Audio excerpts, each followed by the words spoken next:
So I wanted to make a video basically going over what it's like to ride a bike like this. And obviously every old bike is going to be different, just like every new bike is going to be a little bit different. So this is for those of you who are maybe interested in buying an older bike, or maybe you're just into this kind of thing and you are just kind of curious what it's like. What I'm not going to cover is all the other areas of ownership, like what it's like to maintain a bike like this. Maybe I'll make a video on that in the future, but for this I just want to talk about riding. What is this like as a bike to ride? Now, a couple technical things. I did want to actually make this while I was on board, like have it all set up right, but I wasn't able to get my stuff in time and I wanted to just make the video, so I'm recording this sort of while watching it. The other thing is, as you're seeing right now, like this is my first time recording with the GoPro and I know how to do it now, but as you can see, some of the footage I'm literally just looking down at the bike. So I'll try to cut to better like footage where I'm not looking straight down. But this video is about the bike anyways. Who cares about, you know, the mountains and the ocean and stuff like that.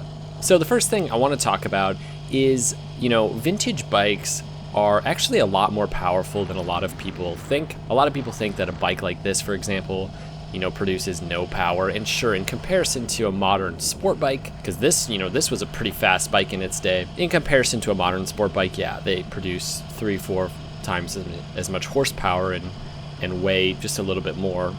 Sometimes quite a bit more. But yeah, you know, if you're going to compare this to like a Ducati Panigale, you know, there's no comparison. But the real comparison for me is for this bike, you know, compared to like a retro bike, like a modern classic bike. And it really does hold its own. This bike produces a little over 40 horsepower. It's a 500cc parallel twin. It's not a Bonneville. It's actually the T100. In this case, the T100C. But yeah, the bike's powerful. It's very light. It only weighs like 380 pounds wet, and 40 horsepower is pretty solid, honestly. This is the biggest thing, is the power delivery. It pulls from really, really low RPMs. Like, it only has 4 gears, and in 4th gear, you can sit around at like maybe 28 miles an hour. You don't really want to go down much more than that. And if you just like hammer on the gas, it just pulls like a train. So that's one of the things I love about this, is a bike like this produces a lot of really usable power versus a bike that all the power is available at, say, like 8,000 RPMs. This bike produces peak power, I'm not exactly sure, probably at like 5,000 RPMs. Regardless of the peak power, produces power all the way across the rev range, except for the high RPMs. But yeah, it's a really great bike to ride. I'll be completely honest, when I first got it, and it actually got delivered and I actually got it started and took off on it, that night I was like, wow, it's kind of a piece of crap. If I'm being completely honest. The biggest thing was the gearbox. I just kept missing gears. Somebody on the Facebook group I'm a part of had told me that it has a big throw. Like, if you're gonna move it into gear, you're really throwing it with your foot. And of course it was, you know, it felt old to me. I'd never ridden a bike this old, and so I was kind of just trying to click it up into gear, and it literally will not go into gear if you do that. Like, you gotta just kind of chuck it up into gear, and it's not a little click, it's a long throw. One of the biggest things that has changed is gearboxes are so much tighter now, but it's just because it's old. So once you know it, you're fine. When I shift from 3rd to 4th, like, I throw it into gear, and now I pretty much never miss. You know, I never hit false neutrals anymore. So the gearbox was definitely something to get used to. In this case also, the shifter is on the right instead of the left, which is how the old bikes, especially the old British bikes were, and they didn't switch over until the 70s. It didn't become like a universal thing that shifters were on the left until, I believe, the 70s. So that took a while to get used to. And again, that'll be different for every vintage bike. If you ride an old Harley, you know, you're gonna be letting out the clutch with your foot. So, but in terms of, like, you know, the overall feel, I would say it doesn't feel any worse than a lot of modern bikes. The suspension is not as good, but, you know, the suspension's pretty bad on a lot of new bikes also. If I were to compare it to, you know, something like the bike I rode for the MSF course, which was the Suzuki, I believe it was TU250, you know, I would pick this bike over that bike in a heartbeat if it was just in terms of rideability. This bike weighs just a little bit more, but has way more power. It's way more fun to ride, in my opinion. Not as tight of a gearbox, but just way more character. It feels old, not in a bad way. It feels mechanical, feels very raw. As you can hear, like, you can hear everything. It's so loud. It's not crazy loud. I mean, it's, you know, not as loud as a lot of modern bikes, but it's pretty loud, and it sounds amazing.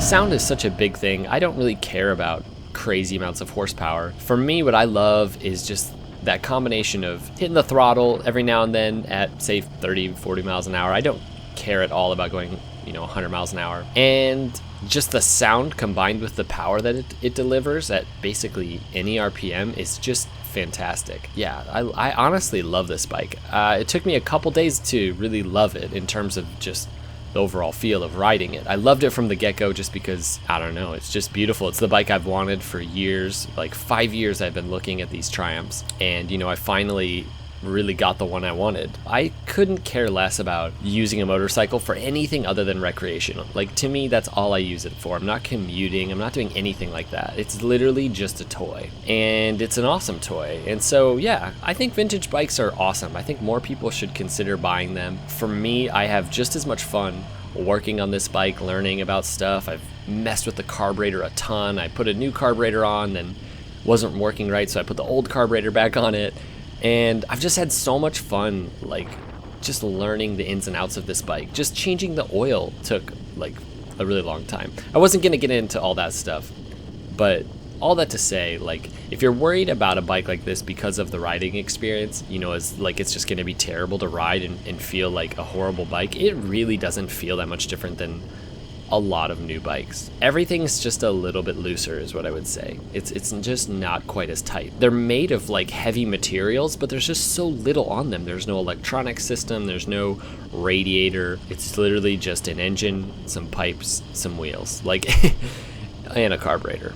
Now there are some little things that you definitely should think about. For example, the headlight is terrible compared to a modern headlight. It's not good. It doesn't really work very well, so I don't really take this bike out at night.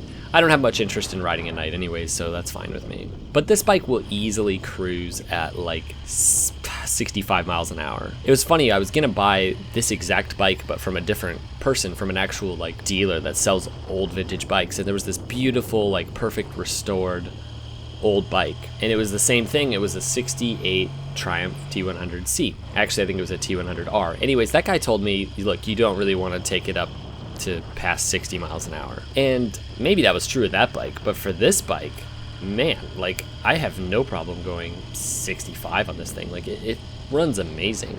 It doesn't feel like this thing could go 100 miles an hour, and they used to take these things like 100 miles an hour for a long time. Like, they would do time trials where they would just like run them for like hours on end at 100 miles an hour. So yeah, these bikes are not unreliable. If you understand them and you put the work in to really know them and know what they're telling you when stuff's happening, I don't know, they really run great. It's also really interesting because there's like so little technology on them, like especially electronics and sensors and all that stuff. When something goes wrong, it doesn't go wrong in the same way. So a modern car, when something starts going wrong, the thing just shuts off and won't start. This thing was running terrible. it was having problems, but it just kept running. So I needed to get somewhere. I was trying to go get the safety done, and I just needed to get it done. So I pulled over and I was like, I should probably not keep riding this thing because it sounds so bad.